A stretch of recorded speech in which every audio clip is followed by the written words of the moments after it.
Okay, Gina. I've got a comment down here, and honestly, if this is true, I my whole world changes because I don't know how I can look at myself in the mirror if this is true.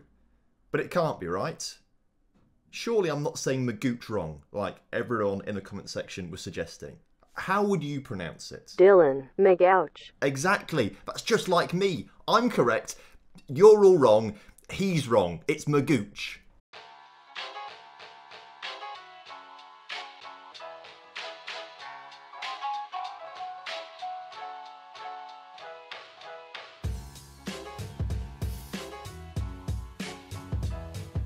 I'm not having it. I'm just not having it. Dylan McGinn is... If that's what it is, there's no justice in this world. Anyway, welcome back to On The Rocks. Hope you're all doing well today. Having a better day than me that's found out I'm saying every name in the team wrong. I mean, I know I get pronunciation errors wrong most of the time, but I can't believe this one's wrong. Maybe one day in the future we'll get through an entire episode where I don't say anything wrong. Anyway, welcome back. Hope you're all doing well. Looking forward to today's episode as we have 3 games coming up actually. We've got St Mirren and Ross County in the league and then Ross County again in the Betfred Cup quarter-finals. We've actually played quite a few games since you guys were last here and we've undergone a tactical change as well, which has...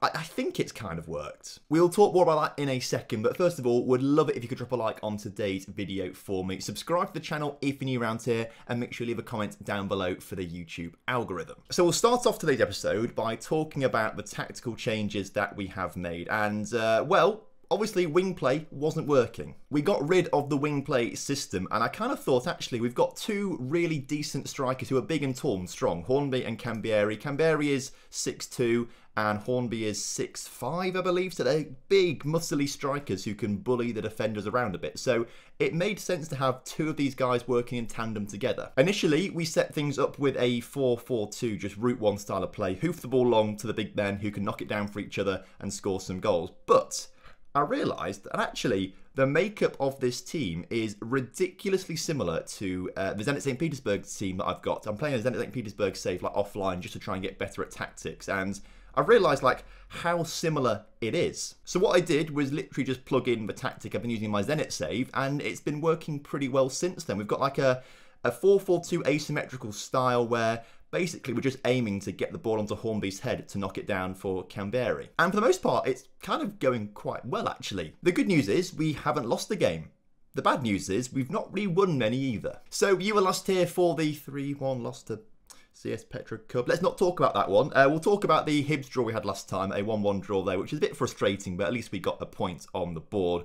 We then played 10 games off camera, and as you can see, we've won 4 of them, but drawn 6 of them, which is not ideal. 6 draws in the league, 3 wins in the league, and then 1 win in the cup last time out as well. So whilst we're not losing, we're not winning either, which is, make of that what you will. We started off with a 1-0 victory over Kilmarnock before drawing 1-1 with Motherwell when we switched to that 4-4-2 asymmetric formation. We then battered Ross County 2-0 before battering St Mirren 3-0, and then went on a run of 5 games drawing, which was a little frustrating, but we did get a 0-0 with Celtic and a 3-3 with Rangers, scoring in the 94th minute after going 3-0 down against Rangers. That was a superb comeback in that game, but it was just a bit drab. You know, 5 draws in a row is hardly inspiring. At least last time out we did beat Dunfermline 2-0 in the Betfred Cup second round to put us into the quarter-final against Ross County today. Luckily for us, we still find ourselves 3rd in the table, which is very, very good, albeit on level points with Hamilton having drawn 5 games in a row in the league, which obviously isn't quite ideal. Rangers are massively ahead of Celtic. Looks like they've already won the league title pretty much because they're so far ahead. I can't see them relinquishing that at all. So the top 2 is pretty much sorted already. We're still just ahead of Hamilton on goal difference, I believe. So as long as we just keep winning games or not losing games, essentially, it should be decent. You can certainly see the issue, though, for us. Whereas Rangers and Celtic have won 13 and 9 games, Hamilton and Livingston have won 7 and 6. We've only won 5 games this season.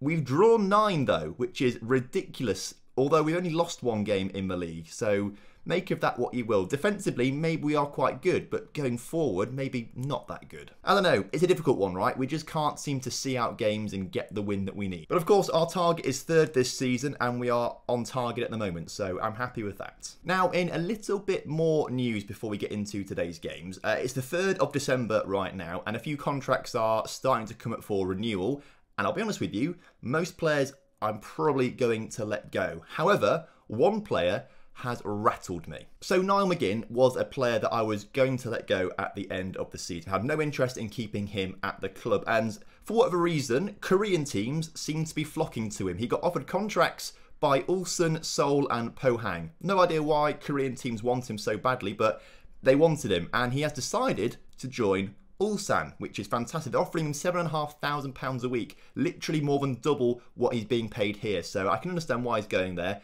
Even if we wanted him, he'd probably turn us down to go there for the money. So, not that I wanted him, but I completely understand why he's going. The issue I have with this, though, is that he's agreed to leave the club.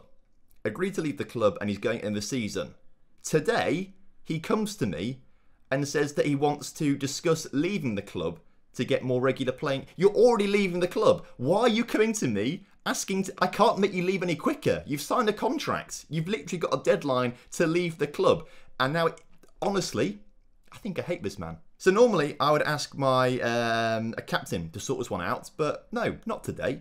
I'm going to go in there personally and tell him to man up. The most frustrating thing about this conversation, though, is that there's not an option to say, mate, you've just signed a contract elsewhere, you're leaving, leave me alone. There's not an option for that. Like, it annoys me. The thing is, though, he is leaving. So I can just say, yes, leave. I promise you, you're already doing it, so I promise you I'm not going to stop you leaving, because I actually can't, because it's in a contract now. So there we go, we've promised him that he can leave, although he is already leaving the club. Right, he's now handed in a transfer request. What? He can't go anywhere else, though. He's handed in a transfer request, despite already signing a pre-contract.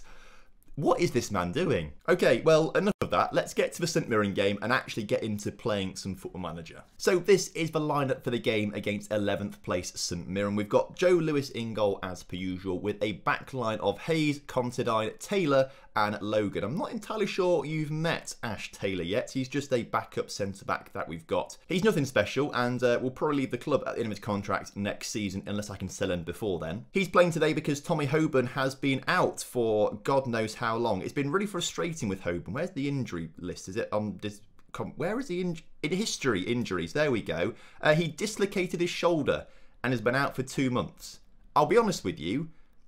Why could he not just pop it back in? Surely dislocation, you just pop it back in and he's fine. He's had 2 months off for this. I'll be honest, he's got a bit of the history of it, but surely you just pop it back in and it's fine. You don't need 2 months off for a dislocated shoulder. I can see why he'd have like a year off for damaged cruciate ligaments. This is actually quite worrying. I've not looked at his injury history before, and all of a sudden there is a massive risk he might be out for a year if we sign him for a long-term contract. So maybe we don't re-sign Tommy Hoban. Either way, in midfield we've got Lennon, him, McCorry, Hedges, Canberry and Hornby make up the rest of the lineup. This is the team that hopefully is going to bring home 3 points in the league for the first time in 6 games. So as kickoff is upon us here today, this formation hugely relies on Fraser Hornby. He is the focal point of this formation. Basically, when the goalkeeper gets the ball, his distribution is just to look for Fraser Hornby. He's got to hoof it to Fraser Hornby, and Hornby knocks it down for others, and we score goals like that. That's the entire formation, essentially. That's the way it kind of works. And it works pretty well in my Zenit save, and it's been working well enough here for us not to lose games. The Canberry's through. Canberry scored. You love to see it. A perfect start for us. And what's this? My phone is vibrating. What's going on? It's the One Football app telling me that Aberdeen have gone 1-0 up against St Mirren. That's right, the One Football app is sponsoring today's video as per usual, and of course it is the best footballing app out there to get up-to-date live information from all of the games that matter to you from around the world. You can follow your favourite teams and get push notifications sent straight through to your phone from all of the important match incidents quicker than any other app out there. You can download the app for absolutely free from the top line of the description, and it massively helps me out if you do so, so I'd massively appreciate it. So let's have a look at this goal again then. McCorry into Hayes. Hayes back to McCorry, who just hoofs it forward to Canberry, who makes the run, and Canberry slots it past the keeper who is rushing out in off the post. It's a beautiful goal. This is what we want to see. We want to see us winning and scoring plenty of goals, something you've not really seen on an episode too much yet, and well, we've been pegged back immediately, and this is what I've seen a lot of in between episodes. We play fantastically, but we just can't win games. We just can't see them out. And I'll be honest with you, I just think it's because we've not got very good... We've got good strikers in the fact that they are big, muscly, tall, can win headers. They can't really shoot though. And the main part of a striker is to shoot, as we've just won a penalty. I'd love to see it. I missed that. Who's taking it? Canberry's taking it. Go on, lad. Please finish it.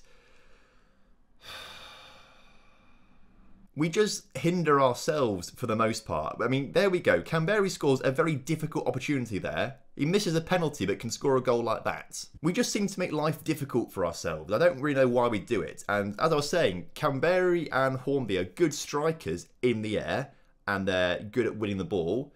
They're just not very good when it comes to shooting. And obviously as a striker, you need to be pretty good at shooting. Now, Canberry's now up to, I think that's his 9th goal of the season, which is obviously pretty good going. However, if we want to be securing 3rd place or above, we need a couple of strikers who are scoring 20-30 goals a season. So although we're only just winning this game 2-1, you can see from the match stats that it's so much better than the wing play system. The wing play system, we just couldn't create shots, we couldn't do anything.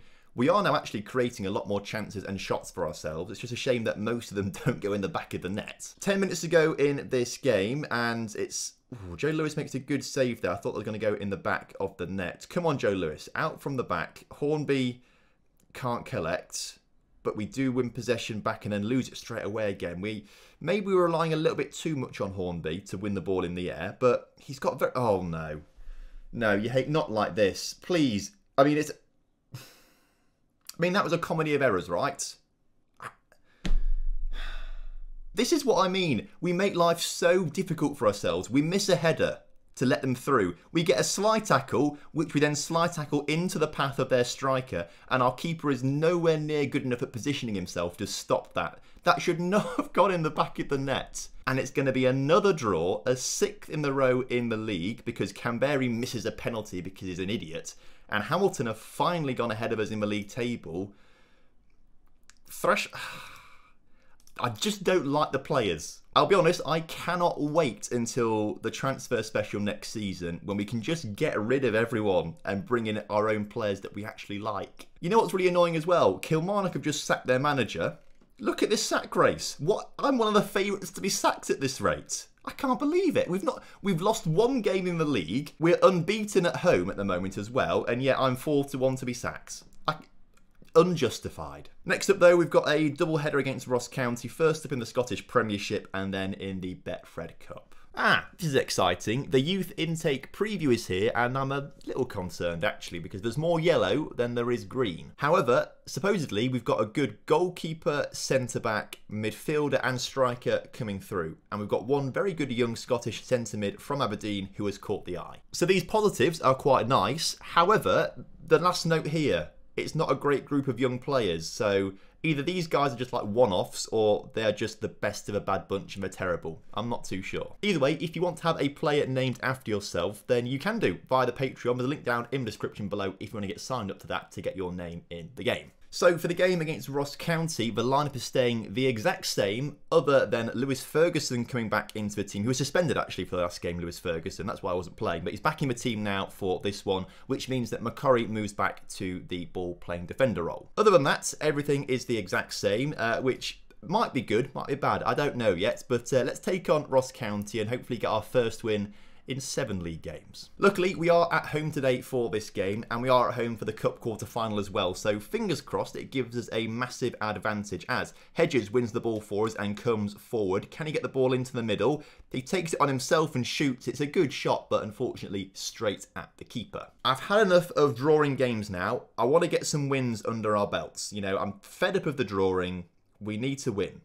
We need 3 points on the board. We need to go back ahead of Hamilton, and we need to try and put some pressure on Celtic in second. Now, I think we all knew that this season was not going to be spectacular, given that, you know, how poor the team is, with some exceptions like Lewis Ferguson and maybe a Fraser Hornby. You know, it's not a strong team, essentially. So we knew this season wasn't going to be great, and I feel like we've done well to only lose 1 league game this season, but to draw 10 and only win 5 is pretty poor. I mean, as things stand right now, Livingston have won 8, Hamilton have won 8, we've only won 5, we just keep bloody drawing. So we need wins. And as you can see, 8 shots we've had in this game so far to Ross County's 1, 9 shots now. We just can't finish. So a big issue, I think, is the strikers, although they are getting decent goal returns. Like, you know, the 9 goals that Canberra's got in 17 games. It's a goal every other game. It's not that bad. It's just no one else can score. That's probably part of the issue as well. No one else can score. And we can't create...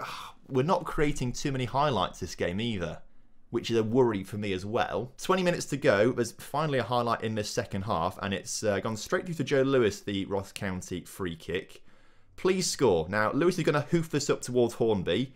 He goes to Canberra instead, but we do win the ball with Lennon on the right wing as he looks to come forward into Hornby, into McGinn, whatever he's called. Ferguson into Hornby, back to Logan, into Lennon. Nice passing here, boys. Let's work it into the box nicely as McGinn in the middle. Fraser Hornby heads it wide the post. I don't know why I'm doing this because I'm very concerned about it, but let's swap Canberra and Hornby over. Let's bring the slightly injured Callum Hendry on. You know it's desperate when he's coming on the pitch. We'll also give Ethan Ross a go on the left wing. He can't do any worse than Ryan Hedges has been doing, so they're the 2 changes that we'll make with 15 minutes or so to go. A bit more attacking. Let's shout demand more as well. I mean, how we've not scored from the amount of chances that we've created for ourselves today. The XG is, well, not actually that great either at all. And it... Another...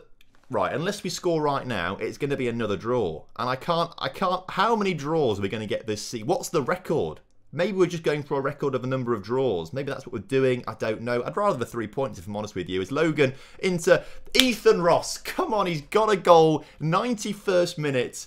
I think we've just picked up 3 points. But let's not hold our breath because we've seen terrible things happen in the past to us as well. So let's watch this one back. Logan's ball into the middle is great, and just at the far post is the young 18-year-old Ethan Ross, who's just signed a new contract with us as well. You love to see it. Great goal. Please see it out for the win.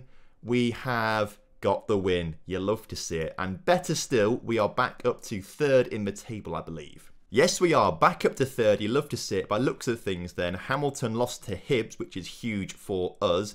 And Livingston won, but they were a point behind us anyway. So it's still pretty tight, but at least we're on top of that pile and we're still in 3rd place, which is our aim this season. Next up, though, is another game against Ross County in a few days' time in the Betfred Cup quarter-final. I think what I need to do is probably give the players a bit of a rest out there. So training, rest, 1 day, make sure they're all fully fit and fighting, ready to go for the next game. This is a huge chance of silverware for us, a huge chance of silverware. Who's still left in the Betfred Cup then? There's Livingston, Hearts, Kilmarnock, Hamilton, Celtic and Rangers. So for me, as long as we can avoid Celtic and Rangers until the final, we've got a great chance of actually getting there and winning. I think we really need to maximise domestic cups. You know, for the first few seasons, that's the most likely thing we're going to be winning. And I'll be honest, the more silverware we get early on, the better it's going to be for our club's reputation to sign better. Basically, we need to just prioritise cups. So this game coming up actually is massive. We've got to win it. Now, given that he got the goal, let's reward Ethan Ross with a start. He comes on the pitch instead of Hedges, who'll go onto the bench instead of the injured Hoban. But other than that, I think we'll keep the lineup as it is. So that's the team. Let's submit it and let's...